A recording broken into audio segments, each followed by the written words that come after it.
अच्छा जी भाई, देखिए ऐसा होता है कि अगर आप समर में पाल रहे हैं ना, तो समर में आपको बहुत सारे एडवांटेजेस मिलते हैं। पहला एडवांटेज मिलता है आपको ब्रूडिंग के हवाले से, ठीक है ना, कि आपको चूज़े की कोई खास ब्रूडिंग नहीं। और रात में मेरी रूटीन ये होती थी कि रात में जो है मैं खिड़कियाँ वापसी बंद कर देता था, क्योंकि मौसम के हिसाब से वो भी 3-4 दिन का रहा है। उसके बाद तो देखें चूज़े की हेल्थ देख रहे हैं माशाल्लाह से। चूज़े की हेल्थ इतनी अच्छी है कि चूज़ा आपको संभाला हुआ है हाथ से। कड़वा घूंट इस तरीके से होता है कि आप बेसिकली अंडों को, मुर्गी को बेचो तो वो आपके लिए आसान है। फॉर एग्जांपल, एक मुर्गी को आप खिला रहे हो डेली के 15 रुपये वाली, तो समझ लिया 130 की तो फीमेल ही है, तो ये चूज़ा कम से कम आपको 270-280 का मिलता है। तो उससे बेहतर ये नहीं है कि आप ये ले लो मेल, समझ लो कि आपको 1.25 में मिलेगा, यानी कि तकरीबन अस्सलामुअलैकुम and welcome back to another episode. आज की दोस्तों उम्मीद करते हैं आप सब लोग खैरियत से होंगे, फिट होंगे, अपनी अपनी ज़िंदगी में मसरूफ़ होंगे। तो भाई आज की जो ये वीडियो है ना, ये बेसिकली होने वाली है गोल्डन मिश्री की मार्केट के ऊपर, और समर के अंदर आपने किस तरीके से पालना है, क्या चीज़ें हैं। क्योंकि मैंने बताया था कि आज से भाई हम खाली ब्लॉगिंग नहीं करेंगे, हम डेली का कोई ना कोई किस तरह का पार्ट करेंगे जो आपके लिए भी हेल्पफुल हो, और जैसे बात है जो न्यू फार्मर्स हैं उनके लिए बहुत ज़्यादा इंपॉर्टेंट हो। खैर अभी जो है ना, वीडियो को 2 हिस्सों में डिवाइड करेंगे। पहला हिस्सा जो होगा उसके अंदर मैं आपको ये बता दूंगा कि आप समर में आपको एडवांटेज क्या मिलते हैं, और दूसरा हिस्सा मैं आपको ये बता दूंगा कि समर में आपने बेचना कैसे, ठीक है ना, ताकि दोनों चीज़ें आपको पता लग जाए। कुछ नेगेटिव पॉजिटिव पॉइंट सारे के सारे हम इस वीडियो में डिस्कस करने वाले हैं। तो चलें पहले काम करते हैं, दाना डालते हैं, और दाना डालते हुए आपको सारी पॉजिटिव चीज़ें बताते हैं, फिर उसके बाद डालेंगे इनको, क्या कहते हैं, दाने के बाद मैं आपको उसकी नेगेटिव चीज़ें बताता हूँ, यानी कि मार्केट बताता हूँ कि मार्केट में किस तरीके से सेल करना है, क्या हिसाब बनेगा। तो ओवरऑल जिसे कहते हैं ना, ये वीडियो उस तरह हो जाएगी किस तरीके से ग्रो करना है, उसमें भी आपकी हेल्प होगी, और किस तरीके से आपने क्या कहते हैं सेल करना है उससे भी हिसाब हो जाएगी। बाकी जहाँ तक की बात है ना कि बायर कहाँ से मिलेगा, इंशाल्लाह ताला उसकी वीडियो हम नेक्स्ट में बनाएंगे।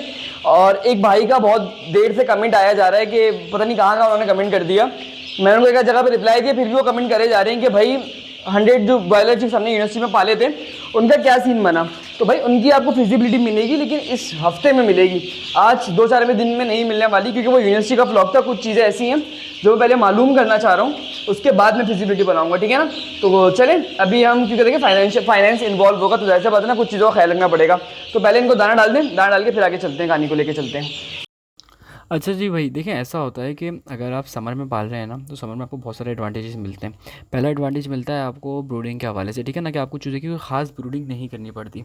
मैं हज़ारा बार एक बात बोल चुका हूँ कि सर्दियों में पालने के लिए आपको बहुत केयर चाहिए होती है, बहुत टाइम चाहिए होता है, बहुत तरीके से पालते हो।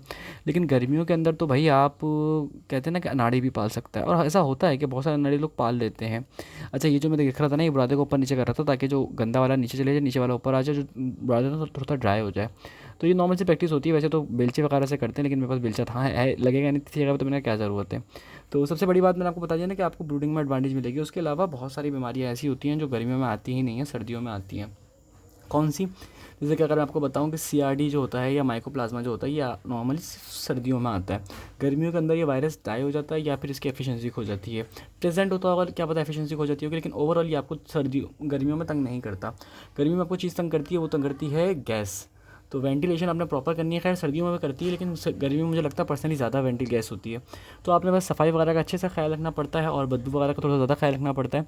लेकिन ओवरऑल जो है ना कि सर्दियों में पालना, गर्मियों में पालना ज़्यादा आसान होता है चूज़े को, क्योंकि बहुत सारी बीमारियाँ आपको तंग नहीं करती। जैसे कि मैं आपको बताऊँ ना, इस चूज़े के अंदर मैंने डे 1 से, आप लोग देख रहे हैं कि मैंने एक चीज़ भी जलाई नहीं। जो था ये चूज़ा खुद ही अपने हिसाब से पला, खुद ही हिसाब से सारी इसकी ब्रूडिंग हुई, और ख़ुद ही से जो ना सारी की सारी चीज़ें अपने हिसाब से मैनेज करें, यानी कि डे 1 पे भी मैंने कुछ नहीं चलाया। हाँ, दिन में ये कर देता था कि मैं दिन में खिड़कियाँ खोल देता था, क्योंकि गर्मी इतनी ज़्यादा थी। और रात में मेरी रूटीन ये होती थी कि रात में जो है मैं खिड़कियाँ वापसी बंद कर देता था, क्योंकि मौसम के हिसाब से वो भी 3-4 दिन का रहा है। उसके बाद तो देखें चूज़े की हेल्थ देख रहे हैं माशाल्लाह से। चूज़े की हेल्थ इतनी अच्छी है कि चूज़ा आपके सामने चल नहीं रहा, उड़ रहा है। आपको दिख रहा होगा ना, जगह जगह पे उड़ उड़ के दिखा रहा है चूज़ा। तो ये चूज़े की हेल्थ इंडिकेट करती है कि चूज़े की जो हेल्थ है वो किस तरीके की है, खाने पे किस तरीके से तोड़ रहा है। ये देखें कहाँ कहाँ से उड़ कर आ रहे हैं, तितर लग रहे हैं बिल्कुल, जो ना कि खींच खींच के इनको जो ना गोलियाँ मारो।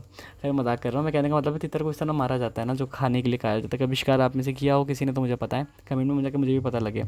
तो ये एक जो है नॉर्मल तरीकाकार होता है। खैर, तो कहने का मतलब ये था कि ओवरऑल भी मैनेजमेंट के हवाले से जो ना आपको बहुत सारी चीज़ों में एडवांटेज होता है। लेकिन ओवरऑल जो है वो मार्केट का कुछ नेक्स्ट पार्ट में बता देता हूँ। लेकिन मैनेजमेंट अच्छी रहेगी आपकी, तो आपके लिए भी आसानी है, आप सेल भी कर सकते हो। बाकी गर्मियों में ऐसे बात है, रेट सर्दियों में रेट ज़्यादा अच्छा मिलता है। अगर यहाँ पे मैनेजमेंट का सुकून है तो वहाँ पे रेट के ज़्यादा अच्छे चांसेस होते हैं। दोनों चीज़ें अपनी अपनी जगह पर होती हैं। तो चलें भाई आगे चलते हैं, आगे चल के आपको अपडेट देते हैं।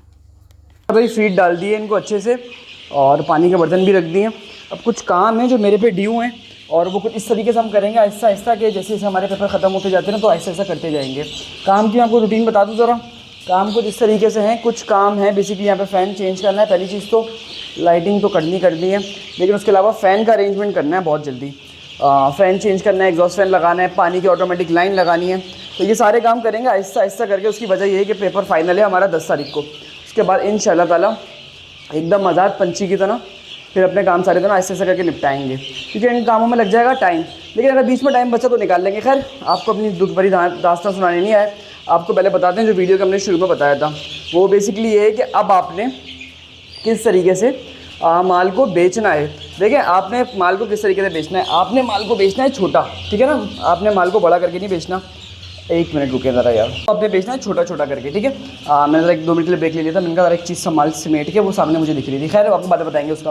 तो आपने माल बेचना है छोटा। फॉर एग्जांपल, अगर आप मीट का काम कर रहे हो ना, मिस्त्री का, तो मीट का माल आपने 400 ग्राम, 300 ग्राम, 350 ग्राम पे सेल आउट कर देना है इस मौसम में। ज़्यादा लंबा होल्ड नहीं करना, ज़्यादा लंबा होल्ड करेंगे तो नुकसान देगा आपको, ठीक है ना। आपने छोटा छोटा माल निकालते हैं, उसमें देखिए मार्जिन तो कम होता है। आपको मैं एक बात बताऊँ, ऐसा होता है कि गर्मियों में मार्जिन कम होता है, सर्दियों में ज़्यादा होता है, ठीक है। लेकिन गर्मियों में इसका मतलब ये नहीं होता कि मार्जिन खत्म हो जाए, गर्मियों में मार्जिन होता है।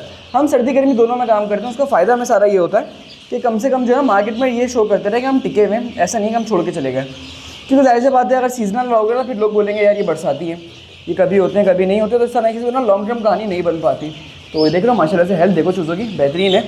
एग्जॉस्ट फैन जो है लगाना पड़ेगा आजकल में। खैर, तो इस चीज़ का अपना ख्याल रखना है, पहली चीज़। दूसरी चीज़ जो है ना, आपने अगर अंडों के लिए पाल रहे हो, ये तो बात हो गई मीट की, अंडों के लिए पाल रहे हो ना, और आपको मिक्स चूज़ा मिल रहा है, मैं खाली फीमेल नहीं मिल रही, क्योंकि फीमेल तकरीबन मेल से डबल रेटों में मिल रही है आजकल। यानी कि अगर आप मिक्स चूज़ा ले लोगे तो मिक्स समझ लो मेल फ्री में मिलेगा आपको।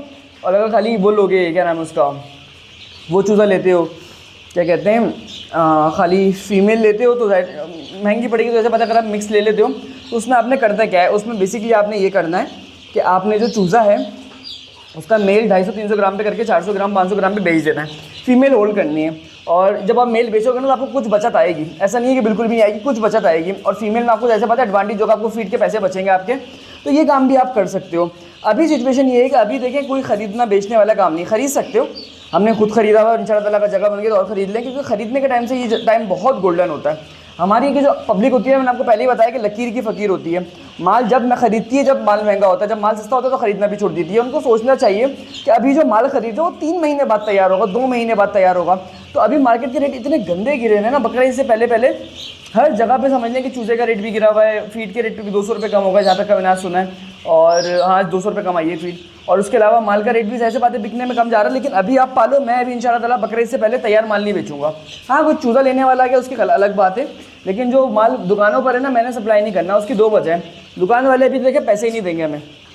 अभी बकरा ईद का रोना शुरू कर देंगे, कल इंशाअल्लाह ताला चांद हो जाएगा, जब वीडियो अपलोड होगी उसी दिन हो जाएगा। मैं कल सऊदीया में हो गया, तो उस हिसाब से 10 दिन वो पैसे नहीं देंगे हमें, 10-12 दिन। तो मुझे क्या ज़रूरत है कि मैं माल बेचूँ अपना, मेरे पास माल पड़ा रहे, सही है, अल्लाह मालिक है। वैक्सीनेशन वगैरह हम करते रहते हैं, तरीके से पालते रहते हैं, तो कोई मसले वाली बात नहीं है। देखिए, इस माल को भी तरीके से होल्ड करके पाला जाता है, तरीके, हर चीज़ का तरीका होता है। अगर उसका तरीका आप मिस कर दोगे ना तो ऐसे बात है आप नुकसान लोगे। लेकिन अगर आप तरीके से पालोगे, चीज़ों को संभाल के करोगे, प्रॉपर वे में करोगे, तो इंशाअल्लाह ताला प्रॉफिट, एक अच्छा प्रॉफिट जनरेट कर सकोगे। तो ये कुछ इंपॉर्टेंट चीज़ें थी जो मैंने कहा मैं आपको बता दूँ आज की वीडियो में, ताकि आपके लिए हेल्प हो जाए किस तरीके से आपने काम करना है। अच्छा, जो लोग अंडों के लिए डालना चाहते हैं ना भाई, उनके लिए तो ये गोल्डन टाइम है, यकीन करें गोल्डन टाइम है। इसमें आपको, जैसे मैंने आपको बताया कि चूज़ा पालना कितना आसान है और चूज़ा सेल करना भी कितना आसान है, यानी कि पालना कितना आसान है वो मैंने आपको बता दिया पहले वाले उसके अंदर पार्ट में। तो यहाँ पे तो आप समझ लो बेहतरीन करके चूज़ा पालोगे। ये वाहिद चूज़ा मैंने ज़िंदगी में पहली दफ़ा पाला है जिसमें मैंने कोई ब्रूडर ही नहीं लगाया, उसके बावजूद भी मेरा पसीना रुक नहीं रहा, क्योंकि गर्मी वाकई में बहुत ज़्यादा है। तो एक सुकून वाली बात है ना, आप रातें ख़राब करने की ज़रूरत नहीं है। उसके अलावा ये चूज़ा हेल्दी पलता है। आप लाख मुझे कहो कि सर्दियों में प्रॉपर टेम्परेचर देके चूज़े को आप पाल सकते हो, मैं आपको कहूँगा गर्मियों में चूज़ा ज़्यादा अच्छी ग्रोथ करता है। खाली मैं नहीं कहता, हर फार्मर यही बात कहता है जो कमर्शियल फार्मिंग करने वाले हैं ना। उसकी वजह पता है क्या है, देखिए, एक होती है आर्टिफिशियल चीज़, एक होती है आपकी दी हुई चीज़। तो आर्टिफिशियल और एक नेचुरल जो चीज़ होती है उसमें 100% फ़र्क होता है। आप फार्मर कहते थे ना, इनकी वीडियोस आती थी यार उतना FCR क्यों नहीं ले पा रहे जितना हम सर्दियों में नहीं ले पा रहे थे, तो उस तरह की कोई कहानी होती है। तो सब यही कहते हैं कि भाई सर्दियों में FCR कम ही होता है गर्मियों के कंपैरिजन में, लेकिन आजकल गर्मी बहुत ज़्यादा है तो टेम्परेचर को रेगुलेट करने की भी ज़रूरत है। ऐसा नहीं है कि ज़्यादा गर्मी अच्छी होती है, वो भी नुकसान ही देती है। लेकिन खैर आजकल जो ना उम्मीद है कि चीज़ें अच्छी बेहतर चल रही हैं। तो ये कुछ मोटी सी चीज़ें थी कि अगर अंडों के लिए पालना चाहते हो तो गोल्डन टाइम है, अगर मीट के लिए पालना चाहते हो तो 2 महीने पे जाओ। और उसके अलावा अगर आप उसके लिए पाल रहे हो मिक्स चूज़ा ले लिया तो फिर उसका मेल बेच देना, ऐसा ऐसा करके फीमेल होल्ड कर लेना। तो हमारा चूज़ा माशाल्लाह से ये हो गया है, मेरे ख्याल से अच्छे खासे दिन का हो गया। किसी को चाहिए तो वो कॉन्टैक्ट कर सकते हैं। मेरे हिसाब से 200 रुपये का पड़ेगा आपको, 180 का पड़ेगा। तकरीबन 22 दिन का चूज़ा हो चुका है जहाँ तक का मेरा ख्याल है। तो कोई बाई करना चाहे तो बाई कर सकता है, बड़े मुनासिब रेटों में मिल जाएगा इंशाल्लाह ताला। बाद में आपको डबल में मिलेगा। और अगर यही फीमेल होती ना खाली, तो समझ लें 130 की तो फीमेल ही है। तो ये चूज़ा कम से कम आपको 270-280 का मिलता है। तो उससे बेहतर ये नहीं है कि आप ये ले लो, मेल समझ लो कि आपको 1.25 में मिलेगा, यानी कि तकरीबन ₹1.25 की फीमेल और 70 रुपये का मेल, इस तरह का हिसाब किताब चलेगा। खैर ये मैंने हिसाब किताब उल्टा बता दिया आपको। अंडे वाली मुर्गियों के पास चलते हैं, उनको फीड डालते हैं, वीडियो कर देंगे एंड, क्योंकि रात के बजे हैं 2 और मैं ज़रा मंडी गया हुआ था, मंडी से फारिग होकर अब आया हूँ। तो मैंने कहा ज़रा वीडियो रिकॉर्ड कर लें आप लोगों के लिए, ताकि फिर नागा भी ना हो और आप लोगों को छोटी सी टिप मिल जाए। आपको ज़रा गली के हालात दिखाता हूँ मैं आपको। ये देखो, आज फाइनली हमारी गली में कोई भी नहीं है, होपफुली। देखा, वरना तो हर थोड़े बहुत कोई ना कोई चलता हुआ आता हुआ दिखता था। वो फाइनली बाइक आ गई। ऐसा हो ही नहीं सकता कि हमारी गली में माशाल्लाह से कोई ना दिखे आपको। हमारी गली में फुल रौनक रहती है, कोई ना कोई जना बैठा ही रहता है। जबकि रात के क्या बज रहे हैं, 2 बज रहे हैं एग्जैक्टली। साथ मेरे घर में सब सो रहे हैं, लेकिन क्या कहते हैं, गाय आ गई है बराबर में हमारे। इंशाल्लाह ताला हमारी भी आ जाएगी, अल्लाह ने चाहा तो। फिर आपको ज़रा दिखाएंगे कि हमारी गाय कैसी है। अल्लाह ने चाहा तो अच्छी आएगी। अली भाई की तो हमने आपको दिखा दी है कल, हमारी भी इंशाल्लाह आती है। तो मैं ज़रा फाइनल करता हूँ। खैर अंडे वाली मुर्गियों को फीड डालते हैं, उसके बाद इस वीडियो कर देते हैं हम एंड, ठीक है। यहाँ का भी काम आपके सामने ढी है यार, एक अर्से से आपको बता रहे हैं कि यहाँ पर भी इंशाल्लाह ताला जो ना ये पानी की लाइनों को सेटिंग करानी है, और वो भी करा नहीं पा रहे। खैर मेरे ध्यान में एक चीज़ और आई, मैंने कहा जब तक मैं आपको फीड डाल रहा हूँ, क्या हो गया है, ठीक कैसे रहे ये, मैं कहा जब तक फीड डाल रहा हूँ मैं आपको एक चीज़ बता देता हूँ कि मैंने आपको गोल्डन मिश्री के उसका तो बता दिया कि मीट का काम किस तरीके से करना है। लेकिन अगर तैयार किसी के पास अंडे वाला माल है, यानी कि जो गोल्डन मिश्री अंडों के लिए तैयार कर रहा है या करना चाह रहा है, यार एक मिनट गंदी हो रही है बाल्टी में, चेंज करता हूँ। इसमें रख लेते हैं, इसमें जंग लगा हुआ है, कोई बीट तो नहीं है कम से कम, क्योंकि फिर भी यार गंदे लगते हैं फालतू में। तो बात सारी ये है कि अंडे वाला काम किस तरीके से करना है। देखें, पहले तो वो बेवकूफ़ी लोग करना कम करें जो इस सीज़न में अंडे वाली मुर्गी ख़रीद रहे हैं। भाई अंडे वाली मुर्गी सीज़न में ख़रीदना बिल्कुल बेकार है। और जिसने ख़रीद ली है उसके लिए ये मशवरा है कि भाई अगर वो मुर्गी 500-600 की भी बिकती है तो बेचो और निकलो, ठीक है। वैसे तो नहीं बिक रही, 1000 रुपये की बिक रही है, 1000 रुपये की, 800 रुपये की बिक रही है, या जिसके जैसे रेट होते हैं, लेकिन मिलती नहीं है इस रेट में। लेकिन मैं आपको बताऊंगा कि भाई इस रेट में भी दो और निकलो। उसकी वजह पता है क्या, देखें उसकी वजह बहुत सिंपल है। आजकल मार्केट में जो है ना, देसी अंडा खाना ऑलमोस्ट नामुमकिन हुआ है। मैं फार्मी अंडा 2 दिन से नहीं खा रहा, इतनी गर्मी है। तो देसी अंडा आप लोग ले तो लोगे, हाँ घर के लिए यूज़ कर रहे हो तो फिर तो बहुत अच्छी बात है। फिर तो आप 10 के बजाय 20 खरीदो। मैंने खुद अपने पास घर के लिए रखी हुई है मुर्गियाँ। फार्मी भी सिर्फ इसलिए रखी हुई है आपके कंटेंट के लिए, वरना मैं तो देसी भी इसमें नीचे रखी हुई है। देखो एक देसी अंडा आ गया ना। फार्मी अंडे आपको फिर भी दिख जाएंगे, देसी अंडे यहाँ से फ़ौरन गायब हो जाते हैं डेली के डेली। 2 मुर्गियाँ, दोनों मुर्गियों के अंडे डेली गायब हो जाते हैं। तो अच्छा, बात मैं आपको क्या कह रहा था कि देखें, अगर घर के इस्तेमाल के लिए रखी हुई है फिर तो बहुत अच्छी बात है, फिर तो आप लोग रख लो, खैर हो गई। लेकिन अगर किसी ने कमर्शियल वे में रखी हुई है ना, तो वो बेचे और निकले। इसमें देखिए पता है क्या कॉन्सेप्ट होता है, इसमें एक बड़ा प्यारा सा कॉन्सेप्ट होता है, वो होता है कड़वा घूंट वाला। एक मिनट तो संभालूं, मैंने संभाला हुआ एक हाथ से। कड़वा घूंट इस तरीके से होता है कि आप बेसिकली अंडों को, मुर्गी को बेचो तो वो आपके लिए आसान है। फॉर एग्जांपल एक मुर्गी को आप खिला रहे हो डेली के 15 रुपये, वो आपके लिए फ़ायदों में नुकसान है। लेकिन एक दफ़ा ही आप अगर नुकसान करके हट जाओगे ना तो आप फ़ायदे में रहोगे। तो वो कड़वा घूंट अच्छा होता है। यानी कि हमारे फार्मिंग में एक चीज़ होती है कि रख के माल रखने से अच्छा, पछताने से अच्छा है कि बेच के पछता लो। और बाकी में अगर आप बेच दोगे ना तो आप पछताओगे नहीं, आप ज़्यादा बेहतर रहोगे। तो ये मेरा मशवरा है उन लोगों के लिए जो लोग इस तरीके से काम कर रहे हैं। खैर ये फार्मी अंडे कितने सारे हो गए हमारे पास, हम इसको ज़मीन पर रखते हैं और बात को आगे कंटिन्यू करते हैं। तो अब अगर क्या कहते हैं, अगर आपके पास मुर्गी है तो मैंने आपको बता दिया। अगर देसी फार्मी है तो फार्मी तो खैर है, फार्मी का तो अंडा बिक ही रहा है, लेकिन देसी का अंडा एकदम स्टॉप हो गया है। लेकिन अब हम सपोज़ कर लेते हैं कि आपके पास 100 मुर्गियाँ हैं, ठीक है। अब उसके रेट भी बहुत गंदे मिल रहे हैं, 400, 500, 600 रुपये मिल रहे हैं। तो आप क्या करो, आप उसको होल्ड करो और आप किसी बेकरी वाले से बात करो। बेकरी वाला मैं आपको ये नहीं कह रहा जो घरों में सप्लाई करता है, यानी अंडे बेचता है, ऐसा प्रोडक्ट वाला जो अंडे वाला या डबल रोटी वाला जिसके पास अंडे का इस्तेमाल बहुत ज़्यादा है, वो आपसे फार्मी अंडे के रेटों में देसी अंडा लेगा। तो आपको कम से कम मोहलत मिल जाएगी कि आपका जो फीड का खर्चा ना वो निकलता रहेगा। ऐसे मतलब प्रॉफिट तो इतना अच्छा नहीं होगा, लेकिन एटलीस्ट आपका अंडा निकलता रहेगा और आप उसको फिर अंडा बेचो। फिर तो कोई सिचुएशन बन जाएगी। लेकिन आप सोचोगे ना कि डायरेक्ट कोई घर में ख़रीद ले या बेकरी वाला ख़रीद के अंडे वालों को बेचे, तो इस तरह पॉसिबल नहीं हो पाती सिचुएशन। तो ये कुछ बहुत इंपॉर्टेंट चीज़ें थी फार्मिंग सस्टेन करने के लिए बताई। देखें इस मौसम में तो ना आपने सिर्फ सस्टेन करना है। एक टाइम होता है जैसे कि फैस के अपने बर्ड्स देखे ना, फैस सर्दियों में प्रोडक्शन लेता है अपने लवर्स की, लेकिन गर्मियों में उनको होल्ड करता है ताकि वो अपने आप को प्रिपेयर कर सके नेक्स्ट मौसम के लिए।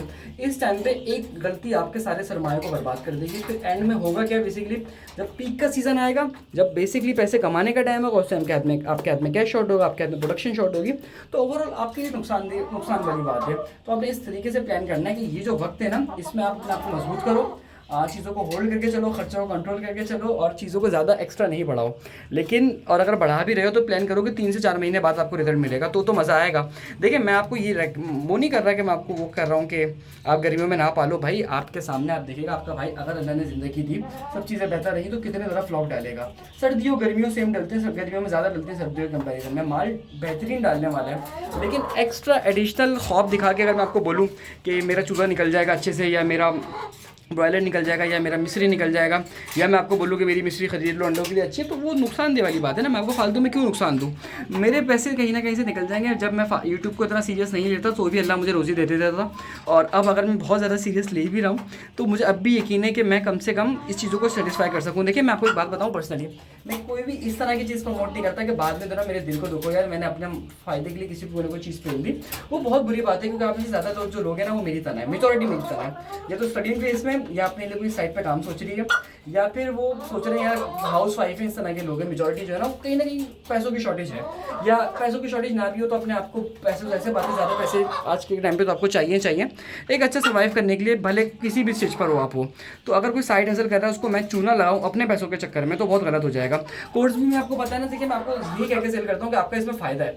ओवरऑल 2500 रुपये कोई खास कॉस्ट नहीं है, लेकिन अगर मैं आपको ये कहूँ ना यार आप कोर्स लो, आपकी ज़िंदगी बदल जाए कि आप गर्मियों में लाखों कमाओगे, तो वो भी मुझे जस्टिफाई नहीं दिखेगा ना, मेरे ज़मीन पर भारी लगेगा।